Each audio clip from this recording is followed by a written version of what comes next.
اس مجلس کے صدر محترم اور حضرت مولانا صادق صاحب اور دیگر معزز علماء کرام، عزیز بھائیوں اور بزرگان دین، آپ سب کے سب ایک مرتبہ درود پاک پڑھیں۔ اللہم صلی علی سیدنا محمد۔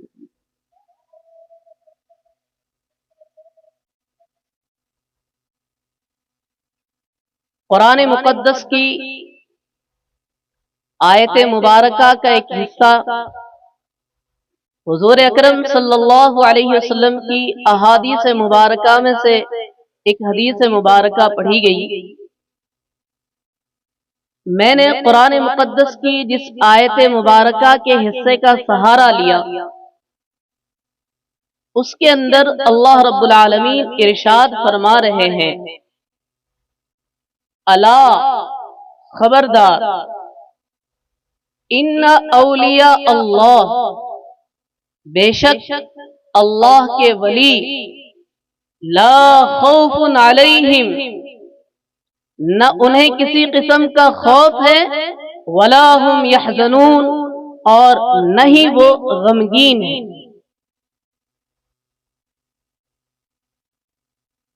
اللہ کے جو ولی ہے اور اللہ والے جو ہیں،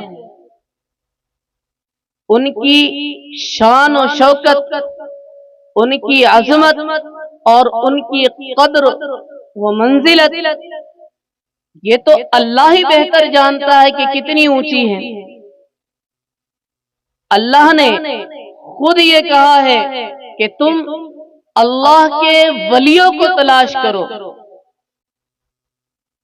اس لیے ولی کون ہے، قرآن مجید نے اس کی بھی نشاندہی فرمائی، فرمایا الذین آمنوا، وہ لوگ اللہ والے ہوتے ہیں جو ایمان لے آتے ہیں۔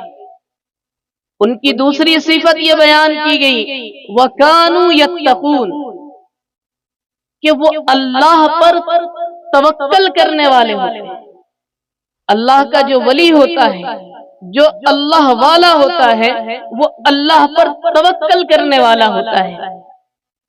فرمایا کہ اگر بندہ اللہ والا بن جائے، اللہ پر توکل کرنے والا بن جائے، تو اللہ اسے کیا دینے والے ہیں؟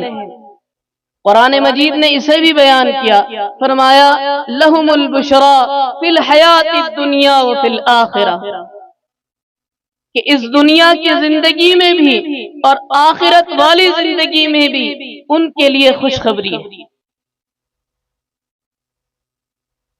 اللہ پاک نے قرآن مجید میں اور احادیث مبارکہ میں سینکڑوں جگہوں پر اللہ کے جو ولی ہیں، اولیاء اللہ جو ہیں، ان کا تذکرہ فرمایا ہے۔ ویسے دنیا کے اندر جو طاقتیں چڑھ رہی ہیں وہ دو قسم کی ہیں، ایک تو ہے رحمانی طاقت اور ایک ہے شیطانی طاقت۔ اگر اس کو آسان کرنے کے لیے میں یہ کہوں کہ اللہ کی جو طاقت ہے وہ اولیاء اللہ کے ذریعے ظاہراً چڑھ رہی ہے، اور شیطانی جو طاقت ہے وہ اسبابی اعتبار سے انسانوں اور دیگر لوازمات کے ذریعے دنیا میں سر انجام دے رہی ہے۔ اب اگر بندہ کوئی کسی اونچے لیول کے آدمی سے کسی کا تعلق ہو تو وہ اپنی قدر و منزلت بڑھانے کے لیے لوگوں کے درمیان یہ شو کرنے کی کوشش کرتا ہے کہ میرا فلاں سے تعلق ہے، میرا فلاں سے تعلق ہے، اور اس سے وہ یہ بتلانا چاہتا ہے کہ تم صرف مجھے مت دیکھو، بلکہ میرا جن سے تعلق ہے انہیں دیکھو کہ ان کی شان و شوکت دنیا میں کیا ہے۔ یہاں کی بات ہم یہی رہنے دیں، ذرا غور کریں ان کے متعلق جن کے بارے میں اللہ رب العالمین یہ کہہ رہا ہے کہ یہ میرے پیارے ہیں، میں ان سے پیار کرتا ہوں، ان کی کیا شان و شوکت ہو۔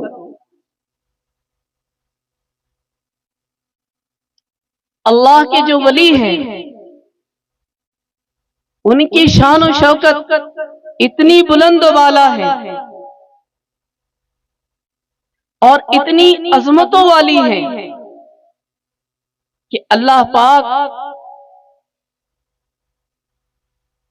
نے ان کی شان و شوکت بیان کرتے ہوئے یہ کہا لہم البشرا، کہ میں نے انہیں دنیا میں بھی خوش رکھنا ہے اور آخرت میں بھی خوش رکھنا ہے۔ دنیا میں کس طرح سے خوش؟ کہ جو اللہ کے ولی ہوتے ہیں، جو اہل اللہ ہوتے ہیں، اللہ پاک ان کی اولاد کو بھی دنیا میں رسوا نہیں کرتا۔ آپ دیکھیں جتنے بھی بڑے بڑے اللہ والے گزرے ہیں ان کی اولاد کو اللہ نے وہ عزت، وہ شان اور وہ شوکت عطا فرمائی ہے جس کا اندازہ ہم نہیں لگا سکتے کہ اللہ نے کتنی بلند و بالا شان اور شوکت انہیں عنایت فرمائی۔ اور دنیا کے اندر اللہ پاک اللہ کے ان بندوں کو جو اللہ والے ہوتے ہیں ان کی اولاد کو جب نوازتے ہیں تو انہیں اللہ پاک وہ درد، وہ غم اور وہ کڑن جو اس ولی کامل میں تھی ان کی اولاد میں بھی آ جایا کرتی ہے۔ اس لیے قرآن مجید نے جو بیان کیا کہ اللہ والوں سے محبت کرنے سے متعلق قرآن میں دو طرح کی آیات آئی ہے۔ اللہ فرما رہے ہیں ان ولی اللہ الذین آمنوا، کہ اللہ دوست ہے ایمان والوں کا، اور ایک جگہ اللہ یہ فرما رہے ہیں ان اولیاء اللہ، کہ اللہ کے دوست ہے یہ اللہ والے۔ یعنی یوں سمجھیے کہ اللہ نے دوستی کی نسبت دونوں طرف کی ہے، کہ اللہ بھی بندوں سے محبت کرتا ہے اور بندے بھی اپنے اللہ سے محبت کرتے ہیں۔ اور اسے بھی اللہ پاک نے بیان کیا کہ جب اللہ بندوں سے محبت کرتا ہے تو کیا کرتا ہے، اور اللہ کے بندے جب اپنے اللہ سے محبت کرتے ہیں تو کیا کرتے ہیں۔ فرمایا جب اللہ کے بندے اپنے اللہ سے محبت کرتے ہیں تو اس کی نشانی اور علامت یہ ہوتی ہے کہ وہ اللہ کے حکم میں کمی نہیں آنے، اللہ کے حکم کو جھکنے نہیں دیتے، اللہ کے حکم کو گرنے نہیں دیتے، جو اللہ کا حکم ہوتا ہے وہ ویسے ہی پورا کرتے ہیں۔ اور جب اللہ ان بندوں سے محبت کرتا ہے تو اللہ کیا کرتا ہے؟ اللہ جب بندوں سے محبت کرتا ہے تو عزتوں کے تاج ان کے سروں پر رکھ دیتا ہے۔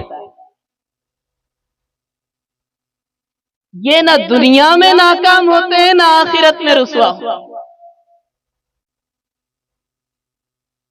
آپ دیکھیں گے کہ 700 سال ہو گئے، 800 سال ہو گئے، ہزاروں سال ہو گئے، لیکن اولیاء کے نام اسی طرح سے ہمارے سینوں میں اور کتابوں میں پیوست ہیں۔ آج بھی ان کی محبت اگر بندہ صحیح نہج پر کرے تو وہ ولایت کا جو نور ہے آج بھی محسوس ہوتا ہے۔ اس لیے جب اللہ کا بندہ اللہ کے سامنے سر جھکاتا ہے، اللہ کا بندہ جب اللہ کے سامنے سر جھکاتا ہے، اور جس بندے کا سر جھکانا اللہ کو پسند آتا ہے، تو پھر اللہ کیا کرتے ہیں؟ اللہ انہی میں سے کسی کو غوث بناتے ہیں، کسی کو خواجہ بناتے ہیں، کسی کو داتا بناتے ہیں۔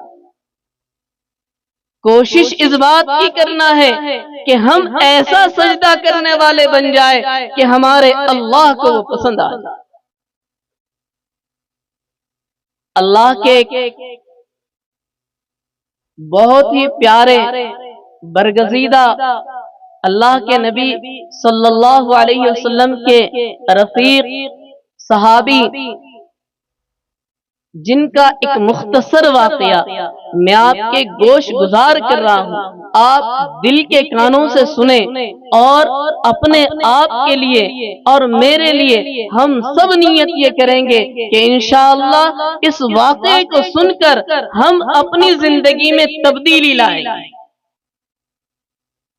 واقعہ کچھ یوں ہے، یہ نوجوان صحابی اللہ پاک نے کمالات اتنے دیے ہوئے تھے اور مال اور دولت سے ایسا نوازا ہوا تھا، ظاہری حسن بہت زیادہ تھا، خوبصورت، اور ایک مرتبہ اگر کپڑا پہن لیتے تو دوسری مرتبہ پہنتے بھی نہیں۔ اللہ نے ایسا مال و دولت دیا ہوا، عطر جو سب سے عمدہ ہوا کرتا تھا اس زمانے میں وہ استعمال کرتا۔ مدینہ منورہ تجارت کی غرض سے گئے، حضور اکرم صلی اللہ علیہ وسلم نصیحت فرما رہے تھے، اب یہ بھی مجمع میں شامل ہو گئے،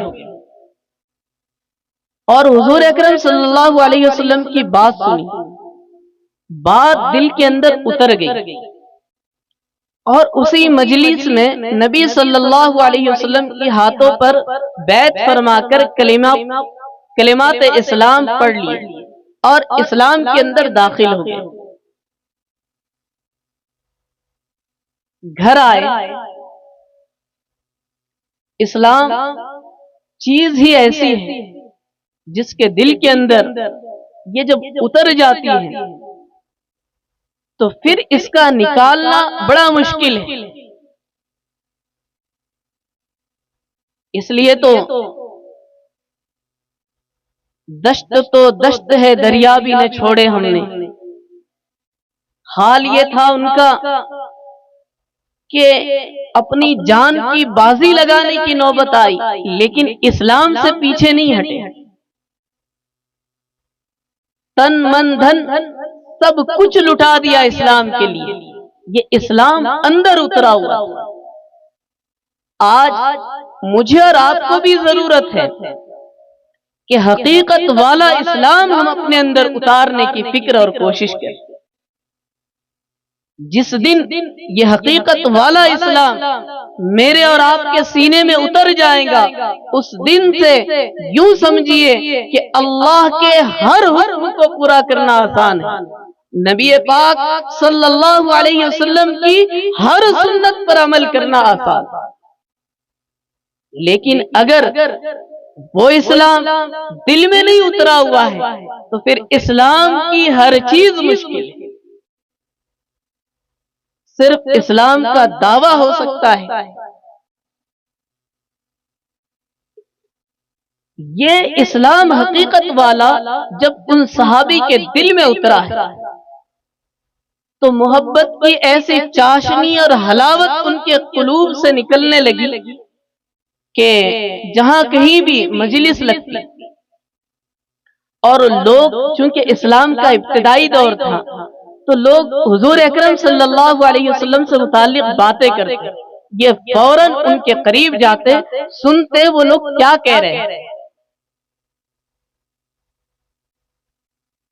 ان کے والد صاحب کا انتقال ہو چکا تھا، یہ اپنے چچا کی کفالت میں تھے۔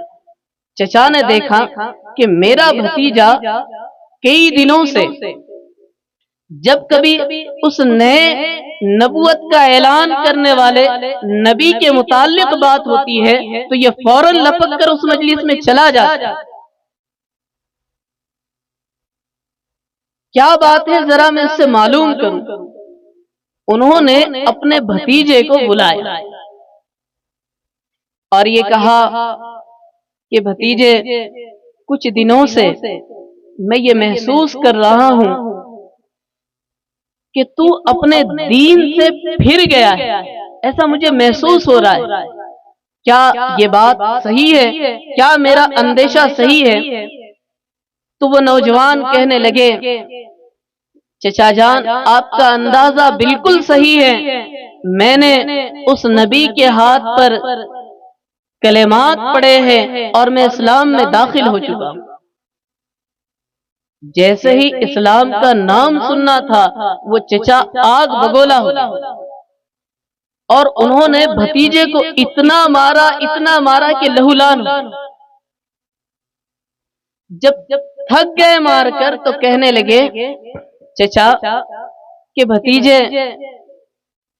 اب بھی موقع ہے، تو سدھر جا، یعنی وہ جو نیا دین تو نے اپنایا ہے اسے چھوڑ دے اور اپنے پرانے دین پر آ جا۔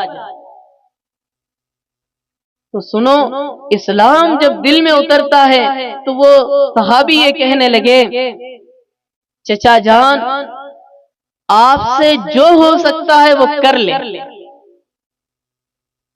وہ جو اسلام کی کرنیں اور اس کی چاشنی اور حلاوت میرے دل میں جو اتری ہوئی ہے اب وہ کسی طرح سے بھی نہیں نکل سکتی۔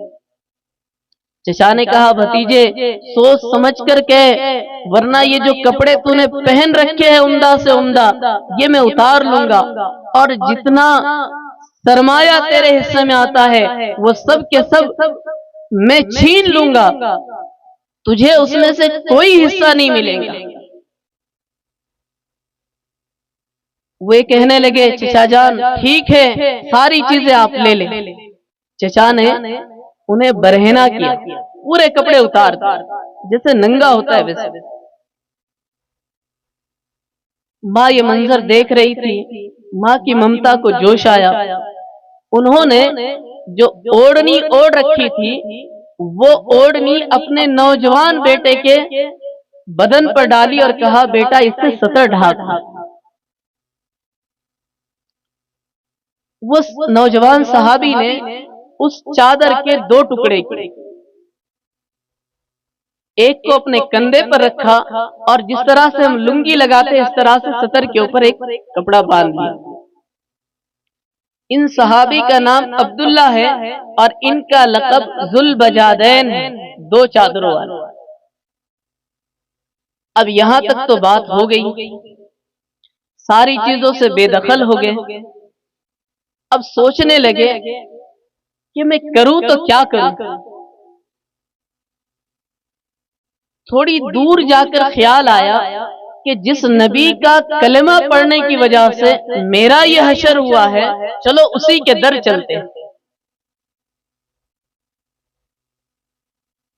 یہ سفر کرتے ہوئے مدینہ پہنچے۔ فجر کے وقت میں نبی علیہ الصلوۃ والسلام صحابہ کی طرف مخاطب تھے، اسی اثنا میں یہ داخل ہوئے مسجد نبوی میں۔ حضور اکرم صلی اللہ علیہ وسلم نے جب انہیں آتا ہوا دیکھا تو حضور کے آنکھوں سے آنسو جاری ہوئے، چونکہ حضور اکرم صلی اللہ علیہ وسلم ان کی پہلی حالت سے واقف تھے۔ قریب بلایا، پوچھا کیا ہوا عبداللہ؟ پوری تفصیلی کارگزاری انہوں نے سنائی۔ حضور اکرم صلی اللہ علیہ وسلم نے یہ فرمایا، عبداللہ کوئی بات نہیں ہے، یہاں اصحاب صفہ رہتے ہیں، آپ بھی رہ لیں۔ چند دنوں کے بعد ایک سریے کے اندر، ایک جنگ کے اندر جانے کا موقع ہوا۔ حضرت عبداللہ بھی ساتھ میں شامل ہوئے۔ ایک جگہ پڑاؤ ڈالا گیا، سردی کا موسم تھا اور آب و ہوا کی وجہ سے حضرت عبداللہ کو تیز بخار ہوا۔ اس سے پہلے ان کی کیفیت کے متعلق یہ لکھا ہے کہ اللہ پاک نے ایمان کے خاطر، اسلام کے خاطر قربانی دینے کی وجہ سے ان کے دل کے اندر اللہ رسول کی ایسی محبت تھی کہ بے ساختہ یہ اللہ اللہ کی ضربیں لگایا گیا۔ ایک مرتبہ مجلس بیٹھی ہوئی تھی اور ان کی زبان سے اللہ اللہ کی ضربیں نکل رہی۔ حضرت عمر رضی اللہ تعالیٰ عنہ قریب آئے اور کہا عبداللہ یہ کیا تماشا بنا رکھا ہے تم نے، مجلس میں تم اللہ اللہ کی ضربیں لگاتے ہو اور سارے ساتھی تمہاری طرف متوجہ ہوتے ہیں، مجلس کے اندر اس سے ایک خلفشار پیدا ہوتا ہے، تم ایسی ضربیں نہ لگایا کرو۔ نبی علیہ السلام کو معلوم ہوا کہ حضرت عمر رضی اللہ تعالیٰ عنہ نے حضرت عبداللہ کو ڈانٹا۔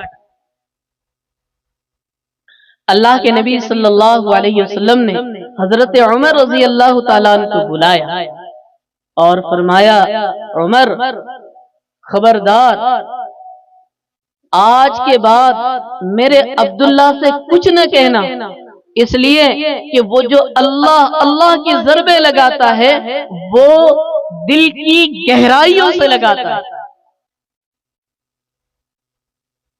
اللہ نے ایسی ایمان کی چاشنی دی، پڑاؤ ڈالا گیا اور وہاں سردی کی وجہ سے بخار تیز ہوا اور یہی بخار ان کی موت کا سبب بھی بنا۔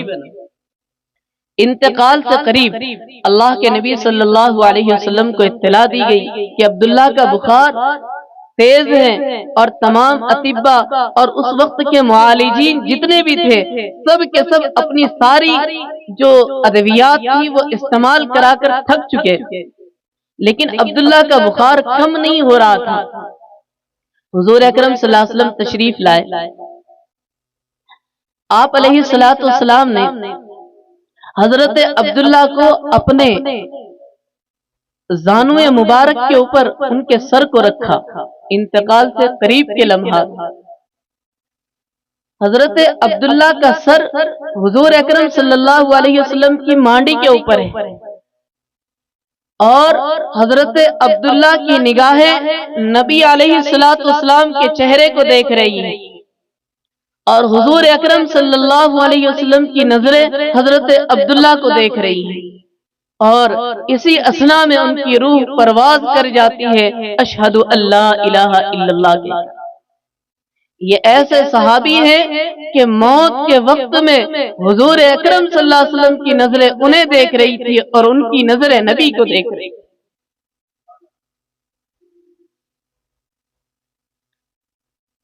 انتقال ہوا، حضور اکرم صلی اللہ علیہ وسلم نے خود نہلانے کا انتظام کیا، خود آپ نے نہلایا۔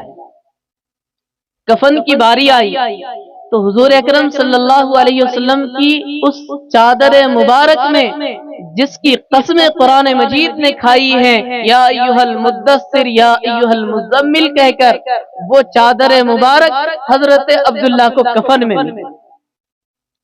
دین کے خاطر برہنہ ہوئے تھے، اللہ نے انعام کملی والی چادر کفن میں، اور جب ان کی میت کو قبر میں اتارنے کا وقت آیا، علماء نے لکھا ہے کہ وہ لوگ میت کو قبر میں اتارتے ہیں جو میت کے قریبی رشتہ دار ہوتے ہیں۔ مجمع میں حضرت عبداللہ کا کوئی بھی قریبی رشتہ دار موجود نہیں تھا، تو قبر میں خود اللہ کے نبی صلی اللہ علیہ وسلم اترے۔ ایک طرف سے حضرت ابو بکر ہے، ایک طرف سے حضرت عمر ہے، اور جب حضرت عبداللہ کی لاش کو، ان کی میت کو مٹی کے سپرد کر رہے ہیں تو حضور اکرم صلی اللہ علیہ وسلم اپنی زبان مبارک سے کچھ الفاظ کہہ رہے تھے۔ حضرت عمر فرماتے ہیں کہ میں نے اپنے کانوں کو نبی علیہ السلام کے منہ کے قریب کیا تاکہ سن سکوں کہ نبی علیہ السلام کیا فرما رہے ہیں۔ تو حضرت عمر کہتے ہیں کہ کیا سنتا ہوں کہ نبی علیہ الصلوۃ والسلام یہ کہہ رہے تھے، اے اللہ میں عبداللہ سے راضی ہوں، تو بھی راضی ہو، میں عبداللہ سے راضی ہوں، تو بھی راضی ہو جا۔ کبھی کبھی شوق میں آ کر اور رشک کرتے ہوئے حضرت عمر یہ کہا کرتے، کاش عبداللہ کی جگہ عمر کا جنازہ ہوتا اور نبی یہ کہتے کہ میں اس سے راضی ہوں، اللہ تو بھی راضی ہو۔ یہ بڑی جو نعمت انہیں ملی ہے وہ اسلام اور دین کے خاطر قربانی دینے کے نتیجے میں ملی، اور اللہ پاک نے اللہ کے جو ولی ہیں، اللہ کے جو دوست ہیں، جو اللہ والے ہیں، ان سے محبت رکھنے کا نبی علیہ الصلوۃ والسلام نے یہ فرمایا، کل قیامت کے دن بندے کا حشر اسی کے ساتھ ہوگا جس سے اسے محبت ہو۔ المرء ما من احب الی، جس کو جس سے محبت ہوگی اس کا حشر اسی کے ساتھ۔ اگر ہمیں نیک بندوں سے محبت ہے، اللہ والوں سے محبت ہے، تو یقینی بات ہے کہ اللہ ہمارا حشر بھی اللہ کے اولیاء کے ساتھ، اللہ کے دوستوں کے ساتھ فرمائیں گے۔ اور خدا نہ خواستہ اگر اللہ کے ولیوں سے بغض، عناد، عداوت رکھی تو پھر دنیا بھی برباد ہے، آخرت تو چلے ہی جائے گا۔ اسی لیے نبی علیہ الصلوۃ والسلام کے ایک صحابی نے اللہ کے نبی سے پوچھا کہ اے نبی متی الساعہ، قیامت کب آئے گی؟ نبی علیہ الصلوۃ والسلام نے ان صحابی سے فرمایا کہ قیامت تو آنی ہے، یہ بتا تم نے قیامت کے لیے تیاری کیا کی؟ اور میں خدا کی قسم کھا کر یہ کہہ سکتا ہوں کہ نبی کے صحابہ کی نہ نمازوں میں کمی ہے نہ روزوں میں کمی، لیکن اس کے باوجود وہ نبی کے صحابی یہ فرماتے ہیں کہ اللہ کے نبی بہت زیادہ نمازیں تو نہیں ہے میرے کھاتے میں، بہت زیادہ روزوں کا تو اہتمام نہیں ہے، لیکن قیامت کے لیے میں نے جو تیاری کی ہے وہ یہ ہے کہ میں اللہ اور اس کے رسول سے محبت کرتا ہوں۔ کیا کرتا ہوں؟ اللہ اور اس کے رسول سے محبت کرتا ہوں۔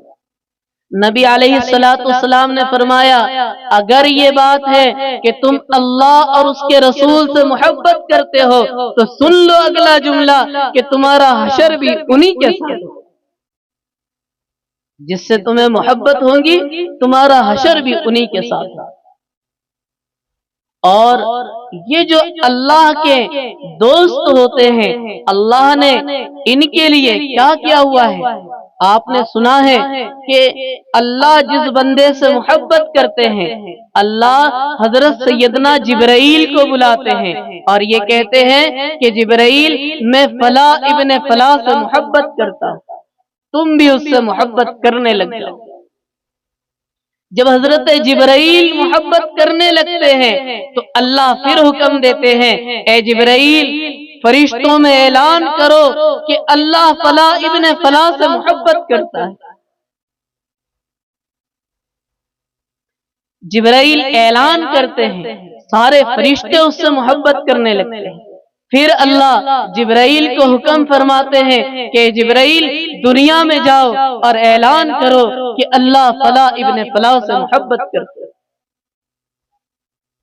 بھائیوں، یہ مقام ولایت اور اللہ والا ہونا، اللہ کا دوست ہونا اور اللہ سے اپنا ویسا محبت والا تعلق بنانا، یہ ہم سب کی ذمہ داری ہے، اسی لیے ہمیں دنیا میں بھیجا گیا۔ اگر ہم اللہ سے اپنا تعلق مضبوط کرتے ہیں، اللہ سے اپنے ربط کو بڑھاتے ہیں اور اپنے اللہ کو اپنی محبت دکھاتے ہیں، تو پھر کائنات کی ساری مخلوق ہم سے محبت کرے۔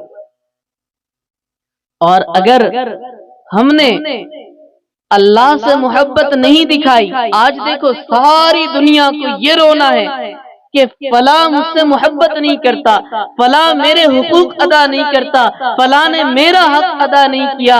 ارے بندے ذرا سوچ، تو نے اللہ کا کتنا حق ادا کیا؟ اگر تو اللہ کا حق ادا کرتا تو یہ بندے تیرا حق ادا کرتے، تو نے اللہ کا حق ادا نہیں کیا، بندے تیرا حق نہیں ادا کرتے۔ بھائیوں، میں جس سلسلے سے وابستہ ہوں، اس سلسلے کے جو بانی ہیں ان کا نام ہے علی، ان کے والد کا نام ہے عبداللہ اور ان کے دادا کا نام ہے عبد الجبار۔ یہ عرب کے علاقے تینوس کے رہنے والے ہیں، شاذلی سے مشہور ہے اور نجیب الطرفین سید ہیں۔ نجیب الطرفین کا مطلب یہ ہوتا ہے کہ سید تو بہت سارے ہیں، کوئی والد کی جانب سے سید ہے، کوئی والدہ کی جانب سے سید ہے، یا صرف والد کی جانب سے سید ہو کر وہ چلتا ہے سلسلہ۔ نجیب الطرفین اسے کہتے ہیں کہ یہ ایسے سید ہے کہ والد کی جانب سے حضرت حسن رضی اللہ تعالیٰ عنہ کی جانب ان کا شجرہ ملتا ہے، اور والدہ کی جانب سے حضرت حسین رضی اللہ تعالیٰ عنہ سے ان کا شجرہ ملتا ہے۔ یہ 5ویں صدی ہجری کے عظیم الشان بزرگ ہیں اور شیخ پیران پیر عبد القادر جیلانی رحمت اللہ علیہ کے 100 سال بعد پیدا ہوئے، سلسلے قادریہ سے وابستہ تھے۔ انہیں شاذلی کیوں کہا جاتا ہے، اس کی کچھ وجوہات ہیں۔ ایک وجہ تو کتابوں میں یہ لکھی گئی ہے کہ انہوں نے سب سے پہلی جو ریاضت کی ہے اس علاقے کا نام شاذلہ تھا، اس لیے شاذلی کہتے ہیں۔ دوسری وجہ جو ہے وہ یہ ہے، ہم نے عربی میں سنا ہے شاذ و نادر۔ شاذ کہتے ہیں انوکھا، یکتا، اور جس کی کوئی مثل نہ ہو۔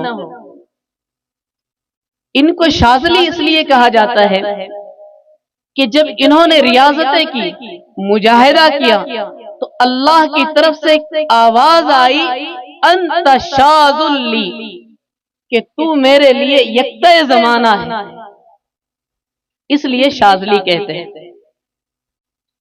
اور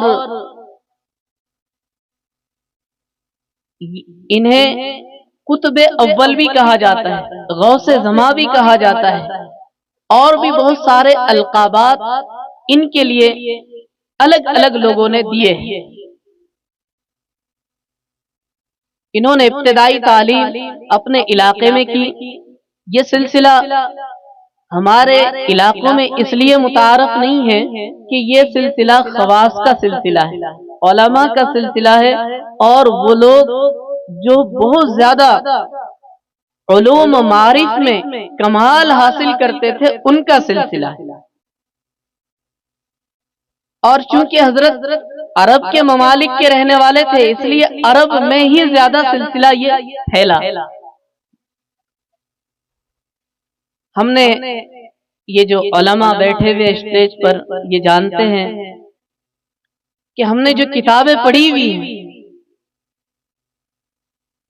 درس نظامی میں، ان میں سے اکثر کتابوں کے مؤلفین وہ شاذلی ہیں۔ جلالین کے جو مصنف ہیں وہ شاذلی ہیں، اور ہدایہ کے جو مصنف ہے وہ بھی شاذلی ہے، فتح الباری کے جو مصنف ہے وہ بھی شاذلی ہے، اور دیگر بہت سارے لوگ ہیں. آپ اصول الشاشی کے مصنف ہیں وہ بھی شاذلی ہے، مقدمہ آپ پڑھیں گے پتہ چل جائے گا. اسی طرح سے یہ ایسا سلسلہ ہے کہ اللہ پاک نے اس سلسلے کی برکتیں سارے سلاسل میں ڈالی. وہ اس طرح سے کہ اس سلسلے کے جو بانی ہیں ان کی ایک دعا ہے جسے دعائے حزب البحر کہتے ہیں. یہ ایسی دعا ہے کہ اس دعا کے لیے لوگ اجازتیں لیتے ہیں اللہ والوں سے، اور اللہ والے بھی 10 15 20 سال جو مرید ان کے یہاں مجاہدہ کرتا ہے اسے اجازت دیتے ہیں، اس سے پہلے اجازت بھی نہیں دی جاتی. اس دعا کے کمالات، فیوزات، انوارات، برکات بہت زیادہ ہے، اس کے لیے ایک لمبی تفصیل چاہیے. صرف اتنا سمجھ لیں کہ اس کی اجازت اگر کسی کو مل جائے تو وہ بہت کمال والا سمجھا جاتا ہے.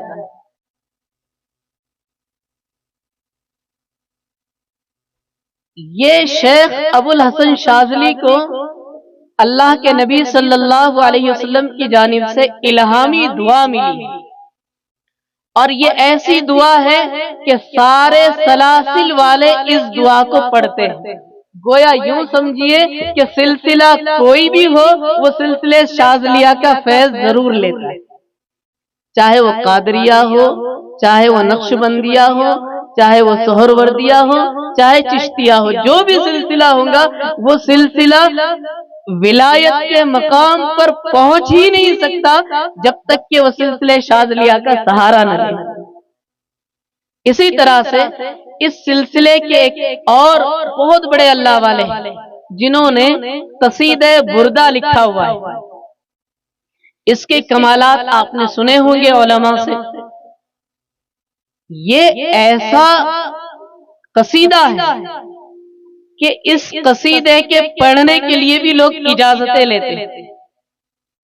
ایسے ہی اس کی اور ایک کتاب ہے دلائل الخیرات، یہ بھی شیخ ابو الحسن شاذلی کے مرید کی کتاب ہے. اور دلائل الخیرات یہ کتاب ہے درود پاک کی، اس کی بھی لوگ اجازتیں لیتے ہیں، اور سالہ سال ریاضتیں کرنے کے بعد اجازت ملتی، اور سارے سلاسل میں یہ کتاب پڑھی جاتی ہے. یہ بھی سلسلے شاذلیہ کا فیض ہے. اسی طرح سے اس سلسلے کو اللہ نے مجمع البحرین بنایا ہوا، یعنی یوں سمجھیے کہ یہ سلسلہ سمندر کی حیثیت رکھتا ہے، اور سمندر ساری چیزوں کو اپنے اندر سمو کر چلتا ہے. چاہے نالا ہو، چاہے نہر ہو، ندی ہو، جتنی چیزیں سب کو لے کر چلتا ہے، اور ساری گند بھی آ جائے تو سمندر کو کوئی فرق بھی نہیں پڑتا. سمندر ساری گند کو اپنے اندر برداشت کرنے کی صلاحیت رکھتا ہے. تو یہ سلسلہ بھی ہر ایک کو اپنے اندر سمو کر اس کے اندر کمالات پیدا کرتا ہے. اس لیے اس سلسلے کے جو بانی ہیں وہ حافظ قرآن تھے شیخ ابو الحسن شاذلی. 6 سال کی عمر میں حفظ قرآن کیا اور علوم ظاہرہ 20 سال تک مکمل کیے. اور اللہ پاک نے علوم ظاہرہ میں ایسا کمال دیا ہوا تھا کہ اس وقت کے جو بڑے بڑے لوگ تھے مناظرہ کرتے تھے، موحد جو لوگ تھے وہ بھی مناظرہ کرتے تھے. اور شیخ ابو الحسن شاذلی کو اللہ نے ایسا کمال دیا ہوا تھا کہ توحید باری تعالیٰ کے مقابلے میں جو بھی آتا ان سے مناظرہ کرنے وہ ہار کر ہی جائے. اب جب علوم ظاہرہ میں ایسا کمال حاصل ہوا تو شوق پیدا ہوا کہ میں اپنے اندر باطنی کمالات کیوں نہ حاصل کروں. اس غرض سے یہ اپنے علاقے تینوس سے نکل کر بغداد گئے. سنا تھا کہ بغداد میں بہت بڑے بڑے اللہ والے رہتے ہیں. بغداد میں ان کی ملاقات ہوئی شیخ ابو الفتح واسطی رحمت اللہ علیہ سے. یہ وقت کے بہت بڑے اللہ والے تھے اور صاحب نظر تھے. اب یہ ان کی خدمت میں گئے، اکتساب فیض کرتے رہے، لیکن اللہ پاک نے انہیں بتایا کہ یہ جو میرا مرید آیا ہوا ہے، یہ جس چیز کو لے کر آیا ہے، جس طلب میں آیا ہے، وہ تو میرے پاس نہیں ہے، میں دے نہیں سکتا۔ اس لیے انہوں نے اس مرید کو بلایا، شیخ ابو الحسن شاذلی کو بلایا اور کہا بیٹا دیکھ، جتنی صلاحیتیں تھی وہ میں تجھے دے چکا ہوں، لیکن چونکہ تیرا رتبہ اور تیرا مقام میرے پاس نہیں ہے، تجھے اگر اگلے مراتب طے کرنا ہے، قطبیت کے درجے پر فائز ہونا ہے، تو میں تجھے پتہ بتاتا ہوں، وہ جو شیخ ہے وہ تیرے علاقے میں۔ انہوں نے پتہ بتایا، شیخ عبدالسلام ابن مشیش رحمت اللہ علیہ، اور یہ بتایا۔ اچھا انہوں نے پوچھا کہ حضرت میں اپنے علاقے میں چلا جاؤں گا، وہاں بھی علماء کا ہجوم ہے، اللہ والوں کا ہجوم ہے، میں تربیت حاصل کروں تو کس سے حاصل کروں؟ مجھے کیسے سمجھ میں آئے گا کہ ان سے تربیت حاصل کرنا ہے؟ تو شیخ ابو الفتح واسطی رحمت اللہ علیہ نے کہا کہ بیٹا جب تو جائے گا، وہ ایک پہاڑ پر بیٹھے ہیں اور ان کے قریب جانے سے تجھے ایک نور کی کرن نظر آئے گی جو آسمان تک جاتی ہوں، اور جہاں یہ کرن نظر آئے وہاں سے جا کر تو فیض حاصل کر لے۔ اب یہ تلاش میں نکلے، عبدالسلام ابن مشیش رحمت اللہ علیہ کی خدمت میں حاضر ہوئے، حضرت اللہ کی یاد میں لگے ہوئے تھے،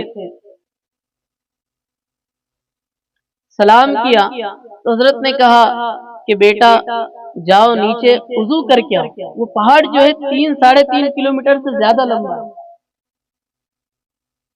اب یہ وضو کر کے تو گئے تھے، شیخ نے کہا اس لیے پھر سے سوچا کہ بھئی وضو میرا صحیح نہ ہوا ہو، اس لیے پھر نیچے گئے، وضو کر کے پھر آئے، پھر سلام کیا تو انہوں نے کہا بیٹا وضو کر کے آؤ، پھر واپس گئے، تیسری مرتبہ آئے، پھر یہ کہا کہ بیٹا جاؤ وضو کر کے آؤ۔ اب یہ گئے، نیچے جانے کے بعد سوچنے لگے میں تو وضو کر کے جا رہا ہوں اور ساری فرائض اور سنن کا خیال کر کے وضو کر رہا ہوں، یہ مجھے بار بار وضو کرنے کے لیے کیوں کہہ رہے ہیں؟ تو انہیں خیال آیا جیسے گلاس ہونا اگر بھرا ہوا ہو تو ظاہر سی بات ہے بھرے ہوئے میں کچھ ڈالا نہیں جا سکتا، پہلے سے بھرا ہوا ہے کیا ڈالیں گے، اور اگر خالی ہو تو اس میں کچھ ڈالا جائے۔ تو شیخ ابو الحسن شاذلی کو سمجھ میں آ گیا کہ وضو کرنے سے مراد یہ ہے کہ مجھے یہ کہا جا رہا ہے کہ اپنے سارے علوم کو نیچے چھوڑ کر آؤ۔ اب انہوں نے یہ خیال کیا کہ جتنا سیکھا ہوا تھا، جتنی ساری چیزیں تھی، میں سب کے سب یہاں چھوڑ رہا ہوں۔ اب گئے، اب جیسے ہی سلام کیا تو حضرت نے وعلیکم السلام کہہ کر جواب دیا اور کہا علی بن عبداللہ بن عبد الجبار، اور جو نسب لے کر گئے اللہ کے نبی صلی اللہ علیہ وسلم تک سنا دیا۔ اب تو یہ حیرت میں ہو گیا کہ پہلی بار ملاقات ہے اور انہوں نے تو پورا میرا نسب نامہ بیان کیا۔ پوچھا کہ حضرت آپ کو کیسے معلوم ہوا کہ میرا نام علی ہے؟ تو کہنے لگے جس اللہ نے تجھے میرے پاس تربیت کے لیے بھیجا، اسی اللہ نے مجھے بتایا کہ تیرا نام علی۔ یہ اللہ والوں کی عجیب شان ہوا کرتا۔ کئی سالوں تک حضرت کی خدمت میں رہے اور وہ جو درجہ حاصل کرنا تھا انہیں وہ حاصل کیا۔ حضرت مصر اور دیگر علاقوں میں بھی سفر کیا۔ مصر میں جب گئے ہیں وہاں سے پھر اخیر عمر میں جس سال ان کا انتقال ہونے والا تھا اس سال سے متعلق انہوں نے اپنا جو جانشین تھا وہ ابو العباس مورسی رحمت اللہ علیہ کو بنایا۔ اس رمضان میں ایک رات ایسی آئی کہ سارے لوگ عبادت میں لگے ہوئے تھے اور ابو العباس مورسی اور شیخ ابو الحسن شاذلی دونوں ہی تھے۔ صبح میں شیخ ابو الحسن شاذلی اپنے مرید اپنے جانشین سے کہتے ہیں کہ رات کچھ آپ نے دیکھا؟ تو وہ مرید خاص کہنے لگے ہاں میں نے دیکھا کہ ایک نور تھا اور نور کے پرندے آپ کے ارد گرد چکر لگا رہے۔ تو شیخ ابو الحسن شاذلی نے یہ کہا کہ وہ اس زمانے کے کتب تھے اور وہ میرے ارد گرد چکر لگا رہے تھے، اس لیے کہ اب میرا وقت قریب ہے اور کسی اور کو متعین کرنا تھا، اور وہ رات لیلۃ القدر تھی۔ جس سال ان کا انتقال ہوا، دیکھو مصر میں رہ رہے تھے، اب انتقال کا وقت قریب ہے تو یہ سوچنے لگے کہ یہ مصر ایسے سرزمین ہے کہ یہاں اللہ کا ایک نافرمان رہتا تھا، اس لیے مصر کی سرزمین چھوڑی اور حمیرہ ایک مقام ہے، اس مقام پہ آئے۔ اس کے متعلق یہ لکھا ہے کہ وہاں کسی نے بھی کوئی گناہ ہی نہیں، زمین ایسی ہے کہ کبھی کسی نے کوئی گناہ نہیں کیا۔ آج بھی حضرت کا مزار وہیں پر ہے، وہ ہر علاقے سے ہٹ کر ہے، دو پہاڑوں کے درمیان ہے اور مدینہ اور مکہ سے لگ کر ہے۔ وہ علاقے میں حضرت کا مزار ہے، وہاں جب پہنچے تو لکھا ہے کہ اس علاقے میں انتقال سے پہلے حضرت کو وضو کرنے کی ضرورت پیش آئی، تو اپنے مرید سے کہا کہ پانی لے کر آؤ۔ وہ گیا اور ایک کنویں سے پانی لے کر آیا، تو وہاں کے جتنے کنویں تھے سب کے سب کھارے تھے۔ اب جیسے ہی حضرت نے منہ میں پانی ڈالا تو وہ بہت زیادہ کھارا لگا اور مریدین کے بھی پینے کے لائق نہیں تھا، تو حضرت نے اپنا لعاب اس کے اندر ڈالا وہ پانی میں اور کہا کہ اس کنویں میں ڈال دو۔ جیسے ہی وہ لعاب سے یعنی لعاب ڈالا ہوا جو برتن تھا اس کا پانی کنویں میں ڈالا گیا تو فوراً وہ کنواں میٹھا ہو۔ اور یہ لکھا ہے کہ جب حضرت کو وہاں دفن کیا گیا تو سارے علاقے کا پانی میٹھا ہو۔ اللہ پاک نے ایسے کمالات دیے ہوئے۔ بہرحال یہ تو اللہ والوں کی جو کرامات ہے، اس سے تو ڈھیر ساری کتابیں اور علماء کی مشائخین کی کتابیں بھری پڑی ہوئی ہیں۔ ہم مطالعہ کریں، استفادہ کریں اور اللہ والوں سے مل کر رہنے کا اور ان سے جڑ کر رہنے کا اپنے آپ کو عادی بنائیں۔ اللہ پاک مجھے آپ کو عمل کی توفیق دے۔ ماشاءاللہ، حضرت نے بڑا قیمتی وقت ہمیں عطا کیا اور اللہ کا ولی کیسا ہوتا ہے تفصیلاً بتایا، اور ان کے کرامات ہم نے جو ہے الحمدللہ سنے۔ شیخ ابو الحسن شاذلی رحمت اللہ علیہ کی ساری تفصیل سے ساری سیرت بیان کی، اللہ جزائے خیر عطا فرمائے۔ اب الحمدللہ دعا ہوگی، دعا کے بعد الحمدللہ ثم الحمدللہ کھانے کا بھی یہاں نظم کیا گیا ہے۔ حضرت کے تمام باتوں کا جو خلاصہ تھا، جس دور پہ نزا تھی دنیا اب ہم وہ زمانہ بھول گئے، جس دور پہ نزا تھی دنیا اب ہم وہ زمانہ بھول گئے، دنیا کی کہانی اغیار کی کہانی یاد رہی، ہم اپنا فسانہ بھول گئے۔ منہ دیکھ لیا آئینے میں پر داغ نہ دیکھے سینے میں، جی ایسا لگایا جینے میں مرنے کو مسلمان بھول گئے۔ اغیار کا جادو چل بھی چکا، ہم ایک تماشا بن بھی گئے، دنیا کو جگانا یاد رہا، خود ہوش میں آنا بھول گئے۔ تکبیر تو اب بھی ہوتی ہے